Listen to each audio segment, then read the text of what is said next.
Prince Harry and Meghan Markle can't stop lying. And we've seen the disaster that results from this play out over the last couple weeks. It started with hatgate, then over to the Kardashians, and now the palace is wrapped up in a bit of it as well. And it all comes from Prince Harry and Meghan Markle's incessant and terrible need to dictate everything and control the narrative to such an extent that they have to lie in order to make all the dots connect. And the result has been chaos, and I would argue a fair amount of self-destruction for Prince Harry and Meghan Markle. This disaster was totally avoidable. But the couple, again, they can't stop lying. And that is undermining any credibility, any support in the public that they once had. And they have no one else to blame. It's not the fault of the British press. It's not the fault of the royal family. It's all Prince Harry and Meghan Markle. So we're going to get into all this today. But if you guys haven't been to Royal News Network before, my name is Brittany. I do provide compelling royal commentary. So please hit that subscribe button. I would absolutely love to have you back. And this is the final day to order your RNN crown necklace or a crown necklace for whatever symbolism that you want to share, and in order for it to arrive by Christmas. So I'm wearing my silver piece today. So let me get it off and show it to you. Here we have it, the crown here. These are lab created diamonds. It looks absolutely amazing. And on the back, you have another crown here as well, which I didn't even notice until my mom pointed it out. I do absolutely love this. The diamonds are incredible and amazing. And it's just such a cool little necklace. So if you guys use code ROYAL20, you will save 20%. And again, this is the last day to order in order to make sure it gets to you by Christmas. So if you're thinking about it, there's also a gold one as well. So if you're more of a gold person, check that out. But oh my gosh, guys, I've been wearing these all the time. I feel like they're a really, really good size. So you can definitely see the crown, but it's also not like too big and it's not heavy at all. So if you're worried about that, because I've had necklaces like that, this definitely isn't it. It's so cool. And I can't wait for you guys to check it out if you haven't already. So check out the link up above to Ana Lucia Diamonds, and you will get yours here very, very soon. This is such a dream come true because, guys, I was really, really hoping to find a great crown necklace, and I just couldn't seem to find one. And it's just so nice that Ana Lucia, to mark having 200,000 subscribers, that we do have this lovely crown necklace here to commemorate it. So if you guys, again, link up above, link down below, and feel free to check that out. All right, though, on to this story.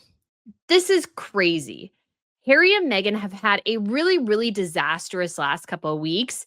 And what's shocking about it all is that it's entirely self-inflicted. All of these were avoidable PR mistakes.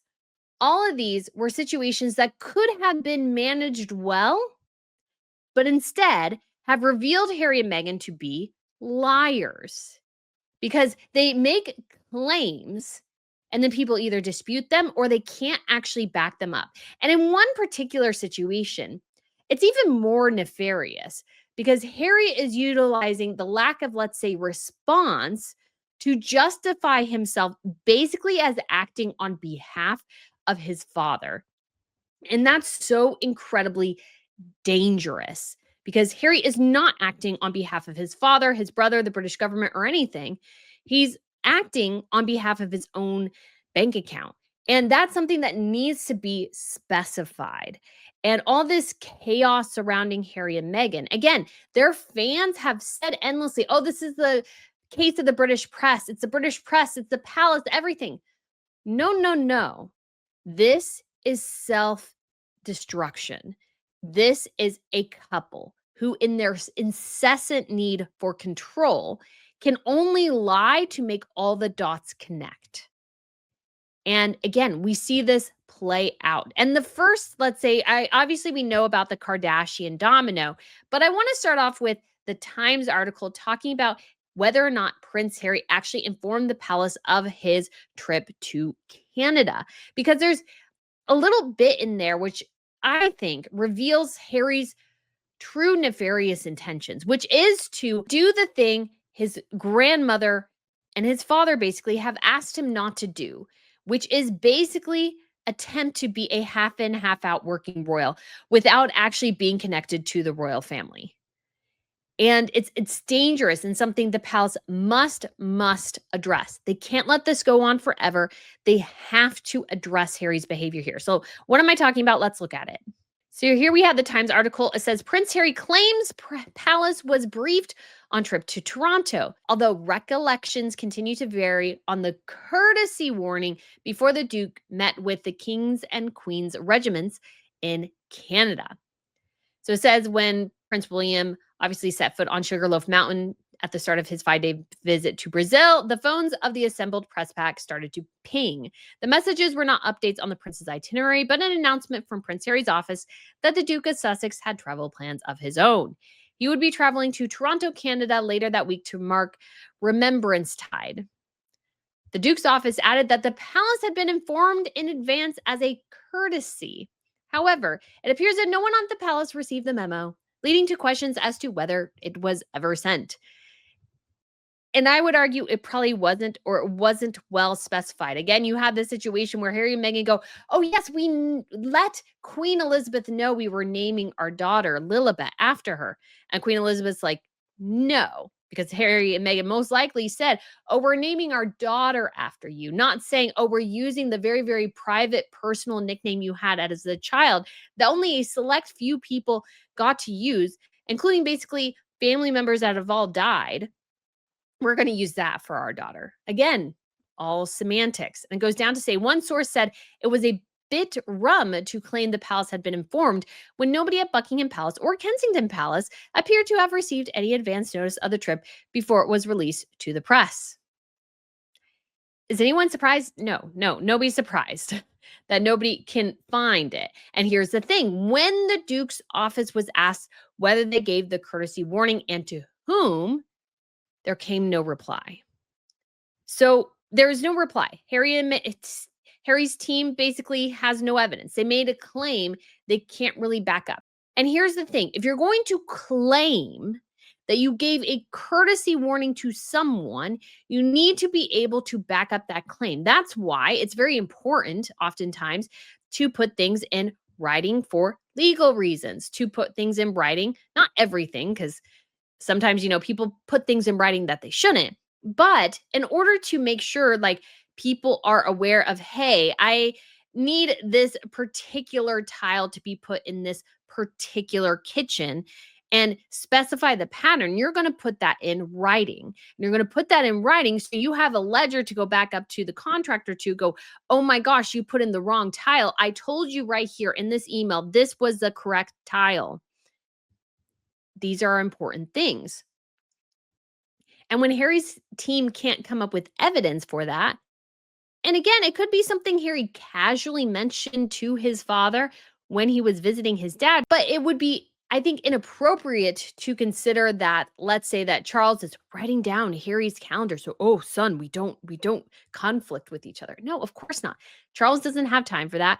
And it should be a personal meeting. And it also goes against the message that Harry's team put out there earlier this year that, oh, Harry was going to extend an olive branch by sharing his calendar with his father.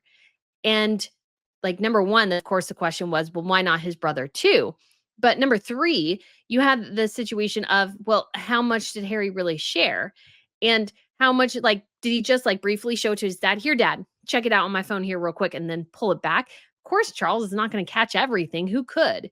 Like, was he really sharing it? And again, it goes back to this idea of they can't stop lying. And you need to be able to, let's say, if you're going to be truly transparent, yes, you let the palace know very well in advance. They are a planning working palace. They work with long-term calendars. You can let them know if you're really looking to let them know, hey, I'm doing this thing then. But the question becomes here as we look down, oh, was Harry really ever wanting them to know? Because Harry has a very peculiar interpretation of, let's say, giving his family his calendar. So this is the kicker. The guidance that the palace had been informed about the trip ahead of time appeared to give it a royal seal of approval.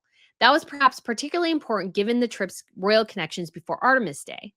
So, I think here what the Times is trying to tell us is that Harry's team believes, or Harry believes, that if he informs his father ahead of time about something, and of course his father can't do anything, really. I mean, he could. We'll get there, but his father can't say, "Oh no, you can't do that," because Harry doesn't really work for his dad. But Harry is going as if he is working for his father. He is saying that if he lets them know, that gives him a royal seal of approval to go and do whatever the heck he's doing. This is deeply, deeply, deeply problematic. It's like me. One of the companies I used to work for, let's say it's one I worked for 10 years ago. It would be like me going and going, "Yeah, I work on behalf of this company. I can help you with X, Y, and Z, but I don't work for that company. I don't work for them." So I inevitably can't really help you with that. But it would be like me doing that. That's what Harry is doing here. And then he was going to meet with the Queen's Own Rifles of Canada, of which his stepmother, Camilla, is Colonel in Chief. And then he spoke to troops of the Royal Regiment of Canada, which the King is Colonel in Chief. Again, he is using this particular visit to reiterate his royal connections, even though he doesn't really have those connections anymore. And if the palace doesn't interfere, it inevitably, again, damages the brand of the monarchy and allows Harry to run roughshod and without guidance and without the constraints of the institution, he is still acting in a rogue manner. And that again is deeply, deeply dangerous. He does not represent anybody but his own bank account and his wife's Hollywood interests. And so as a result, he doesn't have a royal seal of approval and he shouldn't think so. So, like a good counterexample, of course, I use it a lot, but it's very true. It's Princess Madeline of Sweden. She lived in Florida for I want to say 5 or 6 years. And she would, on behalf of her father and the Swedish government, go and do particular engagements on their behalf, which would be shared on either her personal account or on the Swedish social media account. So, one example is because she lived in Florida, there was a NASA event, there was a Swedish astronaut there. And so she went as part of that. And because of her connection to Sweden, she could represent Sweden because she had a good relationship with them. But without that, it would be weird. And she probably did other things that represented her own interests, her own business interests. And yes, sometimes she would share them, let's say on her personal social media, but it was very clear that she was doing things for herself. So when you look at her social media feed, except for pictures of her kids, and I think she usually does Easter pictures and Christmas pictures and Halloween pictures, most of her stuff was on behalf of the Swedish government, not really her own personal interests. She very much knew that line and didn't really post things that were more about her personally. That's changed a bit now that she started her company, Min Lin, and is selling some skincare lines and these sorts of things. But I feel like she does a very good job of sort of delineating between personal and professional. Harry here, again, is acting in a rogue capacity, something he was told he could not do, which is represent his family. He doesn't represent them, but he thinks if he informs them of something, that equals approval, consent, whatever, or endorsement. And it doesn't, but you can see where people would get somewhat confused there. And Harry is capitalizing off that approval to justify himself and his activities at the expense of his family. I think this needs to be dealt with severely. And this means stripping all the titles and everything and places in the line of succession. It has to be appallingly clear to Harry. He has no connection to the monarchy anymore. Yes, he was born the son of a future king, but he is out of the line now, and that was his decision to make. And again, this has to be forced because Harry didn't get the memo. This has to be forced. If Harry could have lived within the bounds like Princess Madeline, he would have been fine. He's the one who decided to break with tradition, break with all these things, and essentially break the system. And the only way to fix it is for Charles to act here. And of course, the deeper problem goes back to the point of this video, which is that he can't stop lying. So he's lying by omission by believing that he goes to Canada with the royal seal of approval. That's a lie. He isn't. He informed them, sure, but that's not a seal of approval. They just don't really have the ability to stop the airplane and go, oh no, this guy can't go to Canada. Not to mention, I don't think they want to. But again, you see the absolute danger here. And this follows in a week of catastrophically, again, stupid decisions, or weeks at this point. Because we also have the case of the Kardashians. And so this is from People Magazine, of course, and this is like the shortest account of it. So obviously, Harry and Meghan asked that the pictures that the Kardashians posted were deleted. And people understood here that the photos were deleted because the duo had checked no on a photo consent form. But a source close to the event later said that wasn't the case, stating there were no consent forms. And I would argue that probably, no, there were no consent forms. Harry and Meghan went to a party knowing they would be photographed and then were sort of had buyer's remorse in the morning when they realized the optics were bad, even though when they walked into the party, even when they accepted the invitation, the optics would have been bad. Remembering Sunday doesn't really change. It's the closest Sunday to November 11th every single year. And Harry, as a veteran, should know exactly when that is. So once again, the couple and are called out this point by the Kardashians as well about lying. They can't stop lying. And I love this bit from Friends. First, you lied, right? Then you lied about lying. Okay? Then you lied about lying about lying. Okay? So before you lie about lying about lying about lying about lying. Stop lying. When you can't stop lying, you inevitably become confused, I think, and are difficult to actually work with in a lot of ways because you can't know whether or not they're telling you the truth. And Harry and Meghan, in the future roles they want to have, people have to be able to believe that they are willing to tell the truth. And the simple answer is that they're not willing to tell the truth when it doesn't suit their narrative, suit their agenda. And then we also have, obviously, the case with Hatgate in Canada. I've covered that in another video. But essentially, Harry and Meghan were Dodgers caps to the fourth game of the World Series. And then Harry got a lot of flack because, his father is head of the Commonwealth. And that includes Canada. And Charles is sort of head of state of Canada. He's the king of Canada.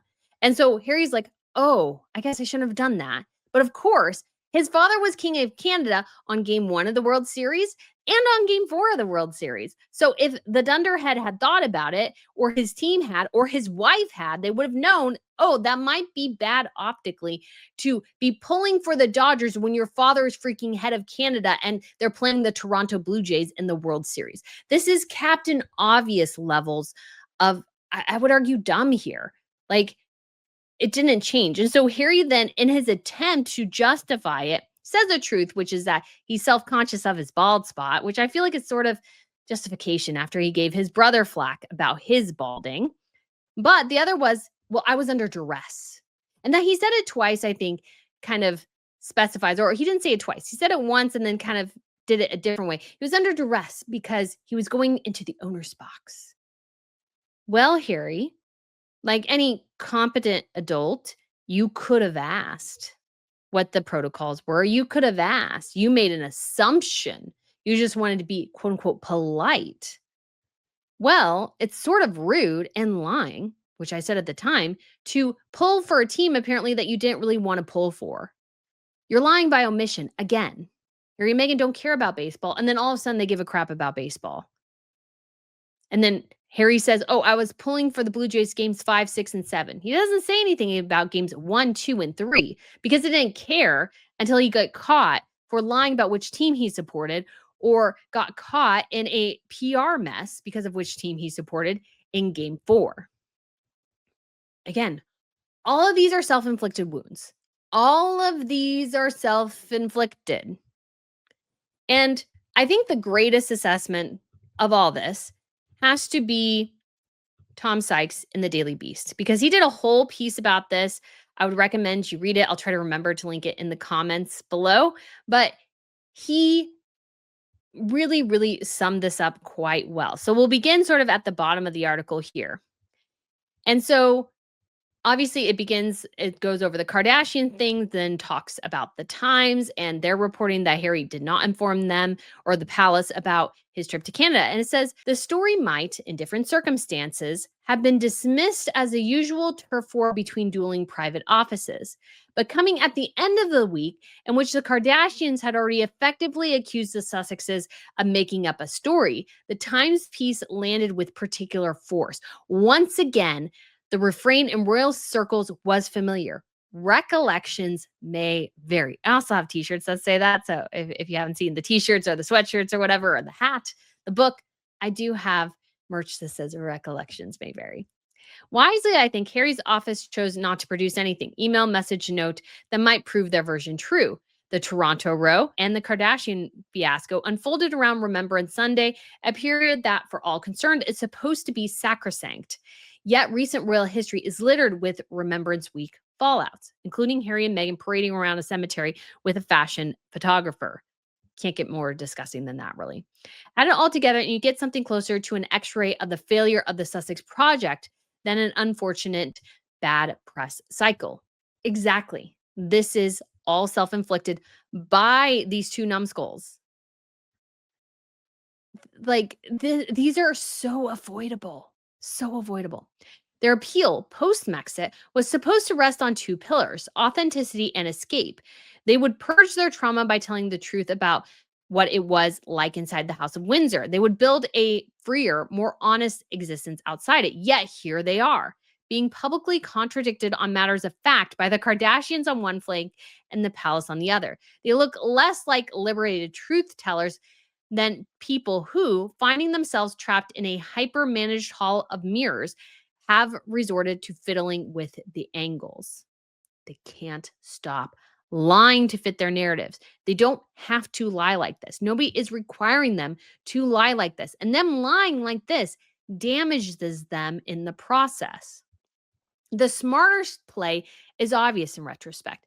Arrive at the Bezos Jenner bash quietly via the private entrance, except that some images would get out, and let the story be a simple one. They're still in the Hollywood mix. Make the Toronto trip, issue a worthy statement about veterans in sport, and say nothing at all about who was or wasn't warned in advance. Instead, the couple have an incredible knack of presenting their asses for a good kicking while reinforcing the harshest critiques of them: brittle sensitivity, chronic overevaluation, and a self-sabotaging, dishonest relationship with the truth in service of their own myth making. This is brilliant assessment. Harry and Meghan's Nightmare 7 Days did not give their enemies fresh material. It exposed how fragile the central premise of their post-royal lives has become. These are things we have been saying endlessly.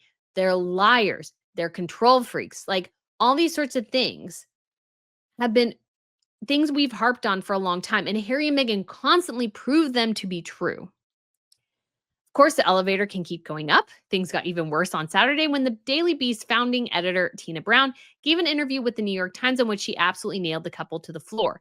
Brown said, "I've never seen anybody in professional life make as many mistakes as Meghan has." 150%.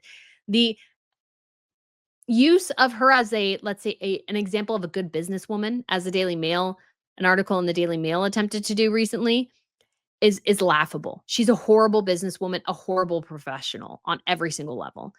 All these mistakes are completely and 150,000% avoidable. And unfortunately, Harry's not the brightest bulb either. Yeah, everybody agrees with that. So he thought that Meghan would be his great sort of guide in the big wide world beyond Buckingham Palace, as it were. Yeah, she was not. And as it turns out, Meghan makes one terrible professional decision after another. And now they are sort of pariahs everywhere, it seems, which is a very difficult situation for them because America was supposed to be the place which paid their bills.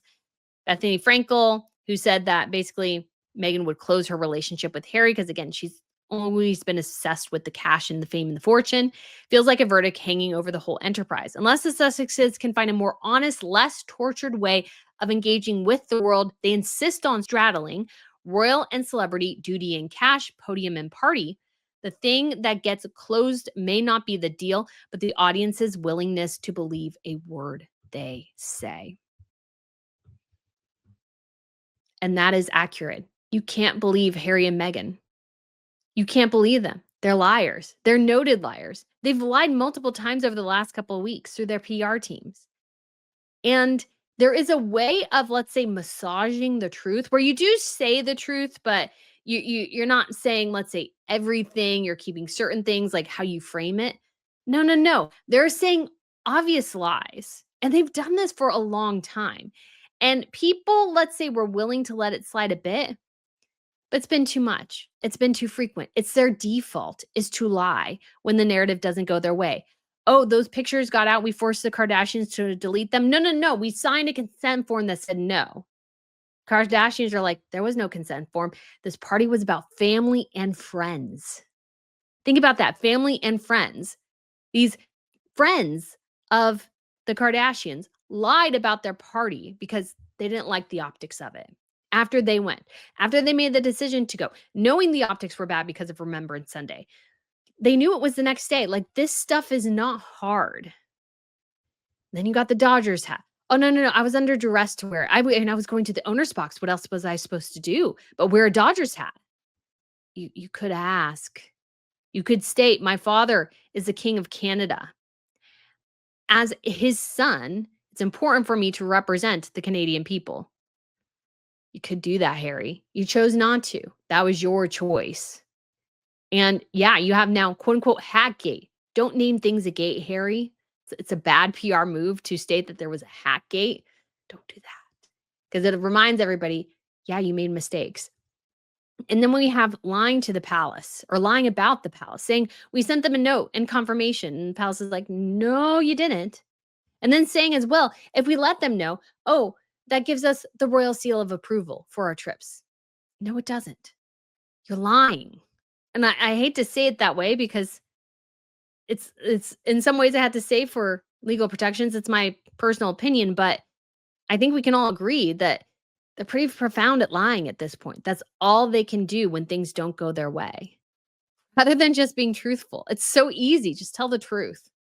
But the truth doesn't always fit Meghan Markle's agenda or Harry's agenda. And their default now is to lie to the public. But the public's, let's say, engagement or support of them will inevitably run out if this is all they can do.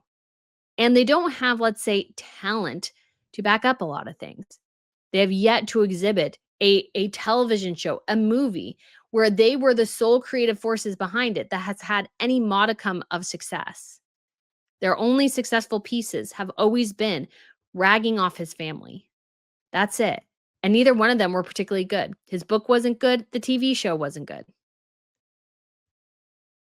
But they keep trying. And they have to figure out who they want to be. They've left the royal family. They should just embrace the life of celebrity. And I think Charles should make that abundantly clear. Harry needs to be treated like Andrew. No more Duke of Sussex. No more Prince Harry. He is Harry Mountbatten Windsor. She is Meghan Markle. And I think it should go even further. Harry has proven he is not a trustworthy fellow. He has proven that he is willing to lie and claim he's acting on behalf of his father when he's not. Strip him of his titles and place in line of succession. The only route forward for Harry and Meghan. Otherwise, they will abuse the leverage that they've been given and allowed to have by the palace in order to undermine the foundations of the monarchy. And when you have two people who are definitely 150% willing to lie to fit the narrative, what else are they willing to lie about? Because they will always, when push comes to shove, when the money runs out, they will once again attack the family. It's the only route they have. It's the only moneymaker that they have. The two of them have proven so far they have no talent between them, except for one thing, lying to get their way. But of course, as ever, it always backfires massively on them. So guys, thank you so much for watching. Let me know what you think of this video, and I shall speak to you again very soon. And don't forget, last day for the RNN necklace. Guys, these are so beautiful. We've had a lot of people already buy them, and I hope you are able to buy them as well. So guys, thank you again, and I shall speak to you very soon. Bye.